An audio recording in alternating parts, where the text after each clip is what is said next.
Wala akong intention na manakot. Yung sa akin, babala lang yon. Mabigat siya sa dibdib. Pag nagkakaroon ako ng warning sign regarding sa mga kalamidad, parang andoon ako sa eksena.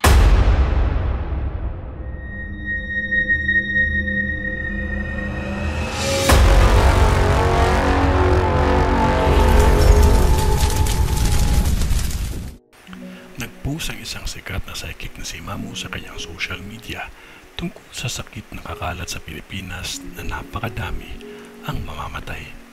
Ito na kaya ang zombie na sinasabi nila na kinakatakutan ng lahat? Malalaman natin yan sa ilang saglit lamang. Kilala si Mamu sa Pilipinas dahil sa kanyang mga nagkatotoo na mga premonition para ito makapagbigay babala sa mga Pilipino.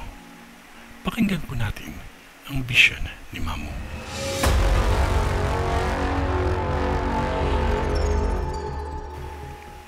Ayon kay Mamu, ang susunod na sakit na kakalat sa ating bansa ay manggagaling sa tubig.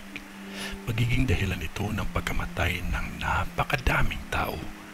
Kaya pinag-iingat talaga niya ang lahat kasi dito daw ipapadaan ang susunod na virus na ipapakalat sa buong mundo. Kaya dahil dito, titigil muli ang ating buhay kagaya nung nangyari nung nakaraan na nag-lockdown talaga at walang pinapalabas sa kani-kanilang mga tahanan. Lahat daw ng mamamatay ngayong taon na ito ay dahil sa problema sa kalusugan.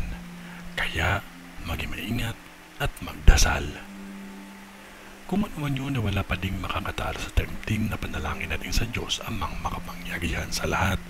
Kaya magtiwala lamang po tayo sa Kanya kasi mahal niya po tayo. Sa ngalan ng Diyos Ama, ng Diyos Anak, at ng Diyos Espiritu Santo.